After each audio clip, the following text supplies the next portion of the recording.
আমি ব্যক্তিগতভাবে পিনাকি ভট্টাচার্য এবং সাংবাদিক ইলিয়াস হোসেন ভাইকে সম্মান করি। ওনারা অনেক সময় অনেক তথ্যবহুল সংবাদ প্রচার করে, ইউটিউবে ভিডিও আপলোড করে, এগুলো আমি সবসময় দেখি। এবং ওনাদের অনেক অবদান আমাদের এই দেশ স্বাধীনের, যে 24 যে স্বাধীন হয়েছে, স্বাধীনের জন্য ওনাদের অনেক অবদান।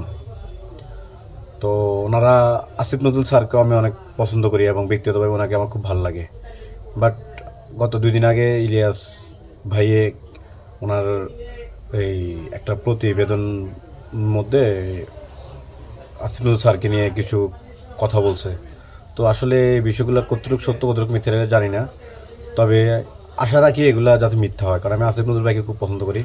আর ইলিয়াস ভাই যদি তথ্যগুলো দেয়, এটাও আসলে সম্মানজনক দেখতে উনি কীভাবে দিয়েছে তথ্যটা, এটাও জানার দরকার আছে, এই আর কি।